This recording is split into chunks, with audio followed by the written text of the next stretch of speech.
Good morning વાલા વિદ્યાર્થી મિત્રો, કેમ છો બધા? મજામાં ને? મિત્રો, ધોરણ 12માં આપણે ચેપ્ટર નંબર 6 વિશે વાત કરીએ. એસપી અને સીસી. એસપીમાં ચેપ્ટર નંબર 6, કંપનીની સભાઓ, મીટિંગ્સ ઓફ ધ કંપની. હવે આની પહેલા આપણે એક 7મું ચેપ્ટર જોયું હતું, 6થું ચેપ્ટર, અને આના પછી એક 5મું ચેપ્ટર બાકી રહેશે. તો આજે 5, 6, 7નો ક્રમ થોડોક અદલા બદલ થયો છે, એક ધ્યાન રાખજો. ચલો, તો આ જે કંપનીની સભાઓ છે એની અંદર કઈ કઈ વસ્તુ વિશે સમજવાનું છે એના વિશે વાત કરીએ. કંપની એ કાયદા દ્વારા અસ્તિત્વ ધરાવતી કૃત્રિમ વ્યક્તિ છે. કંપનીનું અસ્તિત્વ કઈ રીતે આવ્યું છે? કાયદાની મદદથી આવ્યું છે, એટલા માટે આપણે એને કૃત્રિમ વ્યક્તિ કહીએ છીએ. કંપનીનું સંચાલન અને વહીવટ લોકશાહી રીતે ચાલે છે. કંપનીનું સંચાલન અને વહીવટ લોકશાહી રીતે ચાલે છે. કંપનીને સુચારુ કામગીરી માટે જરૂરી તમામ નિર્ણયો કરવાની સત્તા કંપનીના શેરધારકોને છે. કંપનીના હિતમાં જે કંઈ પણ કામગીરીઓ કરવાની છે એની સત્તાઓ કોના હાથમાં છે? તો કે કંપનીના શેરધારકોને છે. કંપનીના તમામ સભ્યો રોજબરોજની કામગીરી માટે હાજર રહી શકતા નથી. તેથી તેઓ કંપનીનું સંચાલન કરવા માટે ડિરેક્ટર્સ બહુમતીથી ચૂંટીને નિયુક્ત કરે છે. હવે તો કે જે કંપનીના સંચાલકો છે એ કઈ કંપનીના જે સભ્યો છે એ કઈ કંપનીની રોજબરોજની કામગીરીમાં હાજર નથી રહી શકતા. તો એટલા માટે જે ડિરેક્ટર્સ છે એનું બહુમતીથી ચૂંટીને નિયુક્તિ કરવામાં આવે છે. સંચાલન કંપનીનું કરવા માટે ડિરેક્ટર્સને ચૂંટી કાઢવામાં આવે છે. નવી સ્થપાયેલ કંપનીએ કંપની શરૂ કર્યા પછી પ્રથમ સામાન્ય સભા બોલાવી અનિવાર્ય છે. 1 માર્કનો ક્વેશ્ચન પણ છે અને ઘણી વાર પૂછાયેલો છે કે જે નવી સ્થપાયેલી કંપની છે એને કઈ સભા બોલાવી ફરજિયાત છે, અનિવાર્ય છે? તો કે પ્રથમ સામાન્ય સભા. જો કંપનીએ ડિબેન્ચર બહાર પાડ્યા હોય તો તેમના હિતોના રક્ષણ માટે ડિબેન્ચર ધારકોની પર સભા બોલાવવી પડે છે. શું કંપનીએ ડિબેન્ચર બહાર પાડ્યા હશે તો ડિબેન્ચર ધારકોની પણ સભા બોલાવવાની રહેશે. કંપની વિસર્જન સમયે પણ જરૂરી સભાઓ બોલાવી ચર્ચા વિચારણાઓ કરી આખે નિર્ણય કરવા પડે છે. જો કંપનીનું વિસર્જન કરવાની વાત આવે તો પણ કંપનીએ સભાઓ બોલાવવાની રહેશે.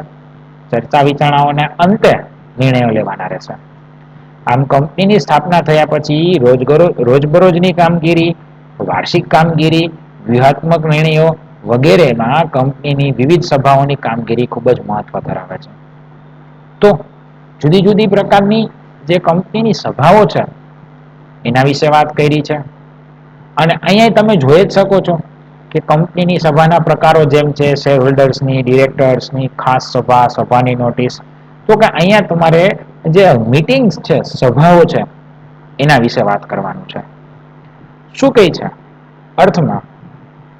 સભા એટલે જ્યારે 2 અથવા 2 થી વધારે વ્યક્તિઓ એક જગ્યાએ સાથે મળે, ચર્ચા વિચારણા કરે અને એક સર્વ સામાન્ય મુદ્દા અંગે બહુમતીથી નિર્ણય લે છે. હવે સભા એટલે શું? તો કે 2 કરતા વધારે વ્યક્તિઓ ભેગા થાય છે. 2 કરતા વધારે વ્યક્તિઓ એક જગ્યાએ ભેગા થાય, ચર્ચા વિચારણા કરે અને એક સર્વ સામાન્ય મુદ્દા અંગે બહુમતીથી નિર્ણય લેવામાં આવે છે. એને આપણે સભા તરીકે ઓળખીએ છીએ. 1 માર્ક માટે પૂછાઈ શકે એવો ક્વેશ્ચન. સભા એટલે શું? કંપનીના સભ્યોની વૈધિક અને અવૈધિક સભા બોલાવી ને તેમાં જુદા જુદા પ્રશ્નોની ચર્ચા વિચારણા કરી નિર્ણય લેવામાં આવે છે. એટલે કે બંધારણ પ્રમાણેની અમુક સભા હોય કંપનીની, તો એ સભાઓ પણ બોલાવાની હોય. અવૈધિક સભાઓ છે તો કે એમાં જુદા જુદા પ્રશ્નોની ચર્ચા વિચારણા કરી ને નિર્ણય લેવામાં આવતો હોય છે. વૈધિક સભા ચોક્કસ તારીખે, ચોક્કસ સમયે, ચોક્કસ સ્થળે, ચોક્કસ મુદ્દાઓ એજન્ડા પર ચર્ચા વિચારણા કરી નિર્ણય લે તેવું કાર્ય. હવે આ જે વૈધિક સભા છે એમાં શું છે? તો કે કંઈક ચોક્કસ પ્રકારની કામગીરીની માટે કઈ છે કે ભાઈ ચોક્કસ તારીખે બોલાવવામાં આવે છે, ચોક્કસ સમયે બોલાવવામાં આવે છે, ચોક્કસ સ્થળે બોલાવવામાં આવે છે, ચોક્કસ મુદ્દા અથવા એજન્ડા પર ચર્ચા વિચારણા કરી નિર્ણય લે એવું કાર્ય વૈધિક સભાની અંદર થાય છે. તો અહીંયા કંપનીની જે સભાઓ છે એમાં વૈધિક અને અવૈધિક સભાઓ છે. વૈધિક શું છે? ચોક્કસ તારીખ સમય એ લેવામાં આવતી હોય છે. હવે તો કે હવે વાત કરીએ તો કે કંપનીની સભાના પ્રકારો. આગળ જેમ હમણાં આપણે વાત કરતા હતા તો કે હવે એના 3 પ્રકાર પડે છે. 3 પ્રકારની અંદરમાં આપણે અહીંયા જોઈએ કે શેર હોલ્ડર્સની સભા છે, ડિરેક્ટર્સની સભા છે, ખાસ સભાઓ છે. કંપનીની સભાઓ શેર હોલ્ડર્સની, ડિરેક્ટર્સની, ખાસ સભાઓ. 4 માર્કની અંદર ક્વેશ્ચન પૂછાય તો આ 6 અને 2 8 પોઈન્ટ વિશે તમારે લખવાનું રહેશે. આવી રીતે પણ ડ્રો કરીને સમજાવી શકો છો. શેર હોલ્ડર્સની સભામાં કઈ કઈ?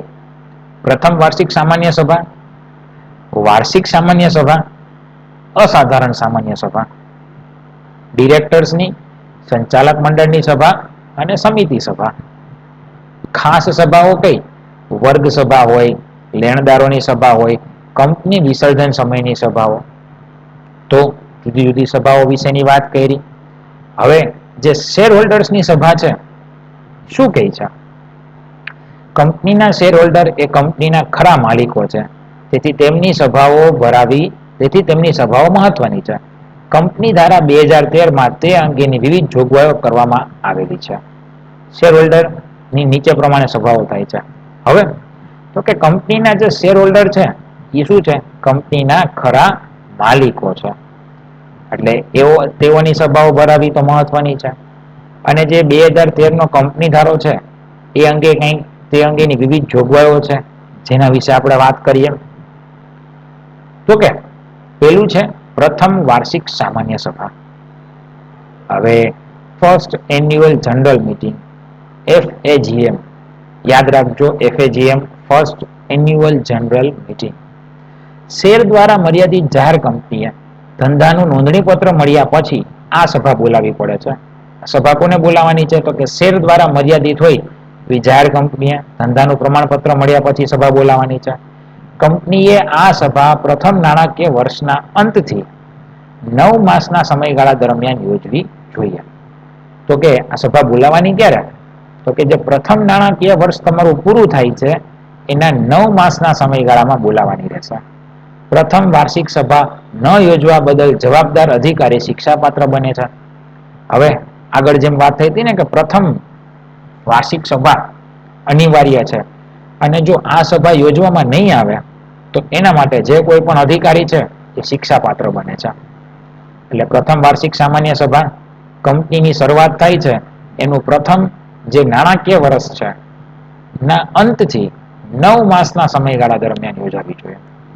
FAGM first annual general meeting. પછી એન્યુઅલ જનરલ મીટિંગ, વાર્ષિક સામાન્ય સભા ઘણીવાર નામ સાંભળતા હોઈએ છીએ. કંપની ધારા અનુસાર જાહેર કે ખાનગી કંપની દર વર્ષે વાર્ષિક સામાન્ય સભા યોજવી ફરજિયાત છે. હવે વાર્ષિક સામાન્ય સભા દર વર્ષે યોજાય છે. એ પછી તમારી ખાનગી કંપની હોય કે જાહેર કંપની હોય, કંપનીએ વર્ષમાં એક વખત આ સભા બોલાવવી પડે છે. 2 વાર્ષિક સામાન્ય સભાઓ વચ્ચે 15 માસથી વધુ સમયગાળો ન હોવો જોઈએ.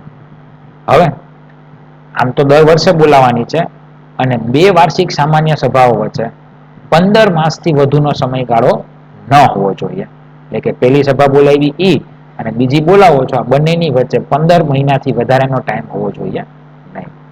સભા ધંધાની કામગીરીના ચાલુ સમય દરમિયાન કંપનીની રજિસ્ટર્ડ ઓફિસે યોજાવી જોઈએ. આ સભા છે ક્યાં યોજાવાની વાત થઈ છે? તો કે ચાલુ કામગીરી દરમિયાન, ચાલુ સમય દરમિયાન કંપનીની રજિસ્ટર્ડ ઓફિસે યોજવાની છે. વાર્ષિક સાધારણ સભામાં નીચે દર્શાવેલ બાબતો રજૂ કરી શકાય છે. કઈ કઈ વસ્તુ? વાર્ષિક હિસાબોની રજૂઆત, ડિરેક્ટર્સ રિપોર્ટ, ઓડિટર્સ રિપોર્ટ, ડિવિડન્ડની જાહેરાત કરવી, નિવૃત્ત થતા ડિરેક્ટર્સની જગ્યાએ નવા ડિરેક્ટર્સની નિમણૂક, કંપની ઓડિટરની નિમણૂક અને તેનું મહેનતાણું નક્કી કરવું, પ્રમુખ સ્થાનેથી જે અન્ય બાબત રજૂ થાય છે.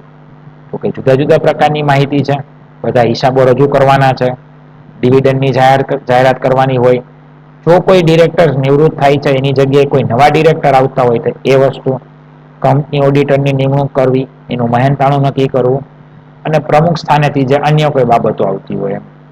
દાખલા તરીકે હમણાં જ એક કે બે મહિના પહેલા જીઓની એન્યુઅલ જનરલ મીટિંગ હતી. તો જે કોઈ પણ જીઓના કસ્ટમર હતા એ લોકોએ કીધેલું હતું કે ભાઈ અમારી એન્યુઅલ જનરલ મીટિંગમાં તમે જોડાઈ શકો છો. તો એ વસ્તુ છે, દર વર્ષે લોકોની એજીએમ ભરાતી હોય છે. કઈ કઈ પ્રકારની કામગીરી કરવી જોઈએ, કેવા નિર્ણયો લેવાના છે, એ વસ્તુની વાત કરી.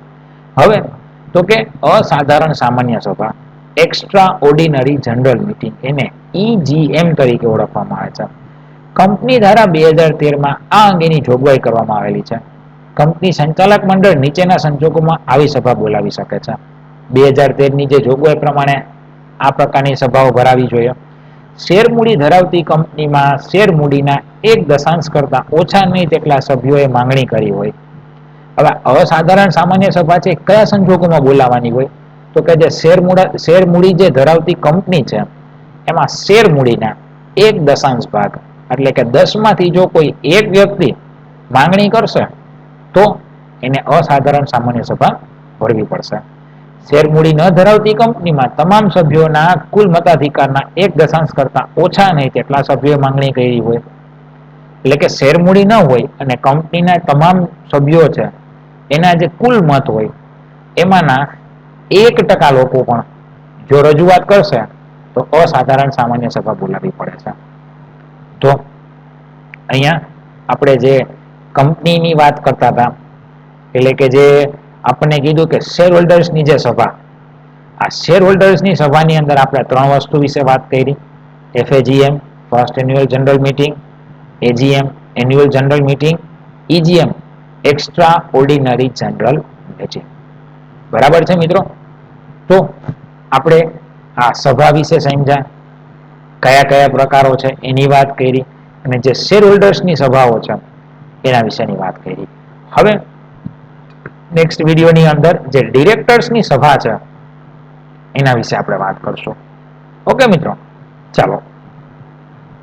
સોરી. તો આજે આ વિડીયોને આપણે પૂરો કરીએ છીએ, અને આશા રાખું છું કે આ વસ્તુ તમને સમજાઈ ગઈ હશે. ઓકે મિત્રો, થેન્ક યુ.